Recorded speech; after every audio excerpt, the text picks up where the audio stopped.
पता ही हुआ कि मैं बुक लिखता हूँ। और अगर इस साल की बात करूँ तो इस साल थोड़ा सा बुक के मामले में थोड़ा सा मैं एक्टिव नहीं रहा हूँ। पिछले साल मेरी ज़्यादा बुक्स आई थी, जिसमें से देवदूत का पार्ट 2 भी था। और इस साल जो था थोड़ा सा मेरा लिखने का जो था स्पीड स्लो थी। मैंने कुछ लिखा ही नहीं। जो ब्लॉकेज है ना, वो हर राइटर के जीवन में आता है। पर पिछले साल जो मैंने बुक्स लिखी थी, उसमें से ज़्यादा करके जो सीरीज़ थी उसको ही मैंने पूरा किया था। जैसे देवदूत की अभी तक 2 बुक्स हो चुकी हैं, पार्ट 1 और पार्ट 2। देवदूत द गॉड क्रिएशन हिंदी और इंग्लिश दोनों में, देवदूत और संभाला जो हिंदी में आ चुकी है और इंग्लिश में भी जल्द 10 से 15 दिनों में आ जाएगी। और मेरा स्लो होने का रीज़न एक ये भी होता है कि मैं पहले हिंदी में लिखता हूँ, फिर इसको इंग्लिश में ट्रांसलेट करता हूँ, जो शायद नहीं करना चाहिए, पर कर देता हूँ मैं। लेकिन अब मैंने सोचा है कि मैं सब बुक्स नहीं करूँगा। जो बुक्स जो मेरी हैं, जिन्होंने ज़्यादा सक्सेस पाई है, मैं उनको ही ट्रांसलेट करूँगा। तो जाल की जो 5 बुक्स थी वो लास्ट ईयर आई थी, और देवदूत की दूसरा जो पार्ट था, देवदूत और संभाला, वो लास्ट ईयर आई थी। और उसके बाद मैंने जो इस साल जो मैंने बुक्स पब्लिश की है, उसमें से एक बुक में ये है सस्पेक्ट। हो सकता है कि आपको कैमरे में उल्टा दिखाई दे रहा हो, क्योंकि अभी मैं रिकॉर्ड कर रहा हूँ तो मुझे उल्टा ही दिख रहा है। हो सकता है कि आपको फिर बाद में वो सीधा भी दिखे। और ये बुक भी सस्पेंस और थ्रिलर है, जो अमेज़ॉन, फ्लिपकार्ट और अमेज़ॉन किंडल पर उपलब्ध है। और ये सिंगल पार्ट में ही है और पूरी स्टोरी अपने आप में कंप्लीट है। पर जो जाल सीरीज़ थी, वो भी हर बुक एक सिंगल पार्ट ही आप समझिए, भले वो 5 पार्ट में कंप्लीट हुई थी। और देवदूत भी ऐसी ही है। अब मैं बात करता हूँ जो मेरी जो अब तक की, ऐसा मैं सोचता हूँ कि जो एक बुक में एक राइटर को क्या करना चाहिए, एक मैसेज देना चाहिए। वो मैसेज समाज, संस्कृति या हमसे आपसे रिलेटेड हो, हमारे और आपके जीवन से रिलेटेड हो। तो बिना मैसेज की कोई भी स्टोरी कंप्लीट नहीं होती। अगर बिना मैसेज की कोई स्टोरी है तो मुझे लगता है वो स्टोरी है ही नहीं। आप क्राइम में भी एक मैसेज होता है कि आप अगर किसी के साथ बुरा करोगे तो आपके साथ भी अच्छा नहीं हो सकता। तो मैं समझता हूँ कि हर एक बुक एक मैसेज लेकर आती है, और बिना मैसेज की कोई बुक सक्सेस नहीं होती, और बिना मैसेज की कोई बुक जो है वो आपके हमारे दिल को छू भी नहीं सकती है। तो ऐसी एक मेरी बुक है जो मेरे दिल के बहुत क्लोज़ है। पर अनफॉर्चुनेटली ये बुक जो है वो सिर्फ अमेज़ॉन किंडल और नोशन प्रेस, जो जिस प्रेस से मैंने पब्लिश किया है, वहाँ पर उपलब्ध है। अगर आपको पेपर बैक में चाहिए तो आपको नोशन प्रेस पे जाना होगा, और अगर आप किंडल ई बुक पढ़ना चाहते हैं तो अमेज़ॉन किंडल पर ई बुक उपलब्ध है। तो मैं आपको बुक दिखाता हूँ। बुक तो पब्लिश होकर 2 महीने के करीब हो गई। इसका मैंने फ़ोटो और कुछ वीडियो भी डाला था, पर कभी सामने आकर मैंने वीडियो नहीं बनाया। तो आज मैं इस बुक का वीडियो बनाकर आपको दिखा रहा हूँ। और होप कि ये बुक जो है, जब आप पढ़ेंगे अमेज़ॉन किंडल पे, मैं नहीं कहता कि आप पेपर बैक लेके नोशन प्रेस से पढ़िए, आप ई बुक भी पढ़ सकते हैं। तो आपको अलग फीलिंग देगी, आपको सोचने पर मजबूर करेगी जीवन के बारे में, इसके मूल्यों के बारे में, आपने अब तक जो किया है, जो कमाया है, जो दूसरों से बांटा है, आने वाला जो आपका कल है, आपकी फैमिली है, आपके मित्र हैं, और आपने आज तक जितना कुछ भी देखा, सुना या समझा है, वो सब कुछ इस बुक में आपको मिलेगा। बचपन की यादें मिलेंगी आपको। और उन लोगों के लिए मैं अगर कहूँगा, नई जनरेशन तो इंग्लिश बुक ही पढ़ती है, और इसकी इंग्लिश भी 20-25 दिनों में आ जाएगी। पर जो लोग 80s और 19 के जन्मे हुए हैं, और स्पेशली गांव में, तो आपको एक अलग ही फीलिंग ये बुक देगी, और आपको उस समय आपको ये बुक लेकर जाएगी आपकी पुरानी यादों में। और आप फील करेंगे, कहीं ना कहीं इस बुक से कनेक्ट करेंगे खुद को, क्योंकि ये बुक ऐसी है ही, इसमें सबके लिए कुछ ना कुछ है।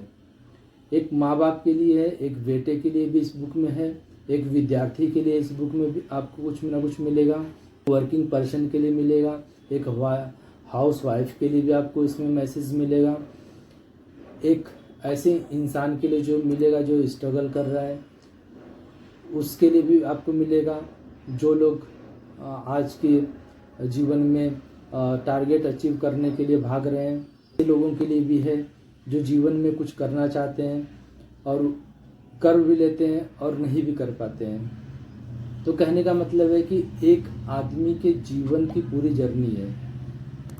ऐसा क्यों कह रहा हूँ, क्योंकि इसका जो मेन कैरेक्टर है आदर्श कुमार, उसका जीवन ही ऐसा है कि उसने ज़िंदगी के सब रंग देखे।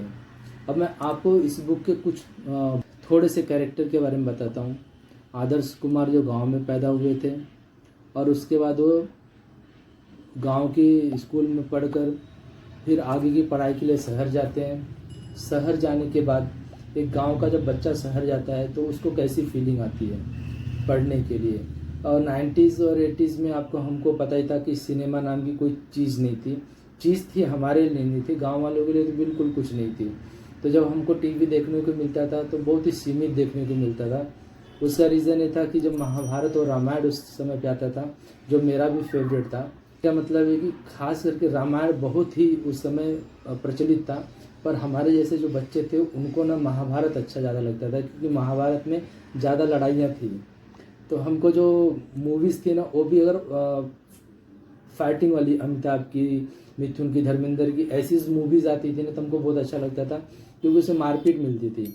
पर आज के डेट में ना अगर हम देखने जाएंगे तो अमूल पालेकर टाइप की मूवी ज़्यादा पसंद आती है, क्योंकि अब हमने सब कुछ देख लिया है, अब हमको शांति चाहिए हमारे मन को।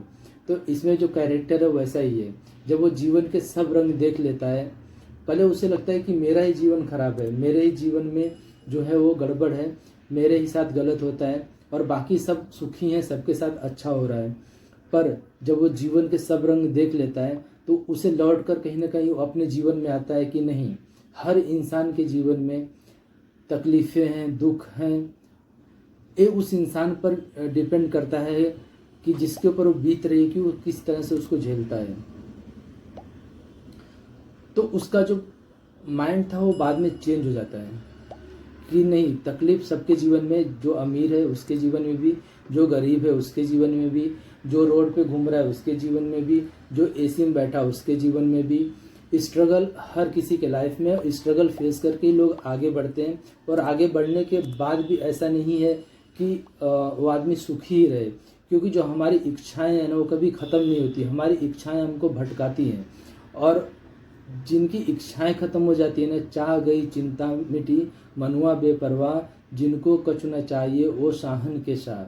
जिनको कुछ नहीं चाहिए ना वही बादशाह है, वही राजा है और वही सुखी है। तो जब तक हमारे दिल में चाह रहती है, कोई चीज़ पाने की इच्छा रहती है, वही इच्छा हमको दौड़ाती है। और जब हम उस चीज़ तक पहुंच जाते हैं तो हमारी दूसरी इच्छाएं जागृत हो जाती हैं, हमें कुछ और पाने की इच्छा होने लगती है। और ये इच्छा जो है ना वो कभी ख़त्म नहीं होती है, ज़िंदगी के साथ भी और ज़िंदगी के बाद भी जाती है। जब हम मरने लगते हैं तभी भी हमारे मन में कोई ना कोई इच्छा होती है कि थोड़ा और जी लेते तो हम कुछ और कर लेते।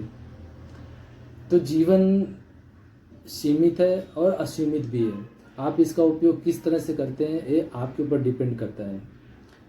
तो इसी तरह इस बुक का कैरेक्टर है, जब वो दूसरों की लाइफ देखता है, जब वो कोमा में चले जाता है तो उसकी आत्मा बाहर निकल जाती है और उसे एक उसका मित्र मिलता है।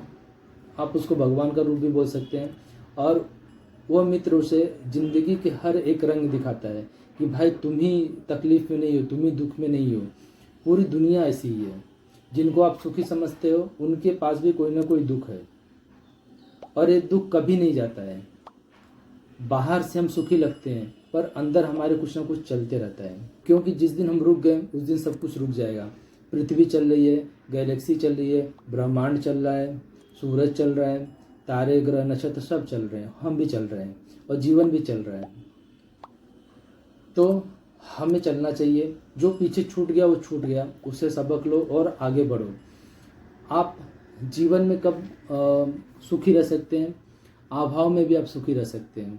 अगर आपके अंदर संतोष है, आपके पड़ोसी के पास बड़ी टीवी है और आपके पास छोटी टीवी है, तो आपके पास भी टीवी है, लेकिन आप दुखी इसलिए हैं कि आपके पास छोटी है, उनके पास बड़ी है।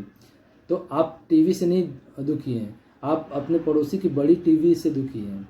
ऐसे ही किसी के पास बड़ी गाड़ी है और आपके पास बाइक है, तो आपके पास है, आपको बाइक ही चाहिए, उतने में आपका काम हो जाता है, फिर भी आप दुखी हैं। क्यों? क्योंकि किसी और के पास बड़ी गाड़ी है, पर आप ले भी लेंगे तो आपको पास इतना संसाधन नहीं कि उसको मेंटेन करके रखें, फिर भी आप दुखी हैं। आप इतना भी समझ सकते हैं, भगवान ने आपको उतना दिया है जितना आपकी कैपेबिलिटी और कैपेसिटी है। तो आप अपनी कैपेबिलिटी और कैपेसिटी को बढ़ाइए, तो आपको और मिलेगा। कहीं कहीं क्या होता है, रिश्ते बनाने के लिए, चलाने के लिए हमको झुकना पड़ता है। थोड़ा हम झुकेंगे, थोड़ा सामने वाला भी झुकेगा, और ऐसे ही फिर जो तनाव है हमारी ज़िंदगी का, हमारे फैमिली का, वो ख़त्म हो जाता है। तो इस बुक में आपको जीवन से जुड़े हर एक पहलू पर, हर एक विषय पर जानकारी मिलेगी।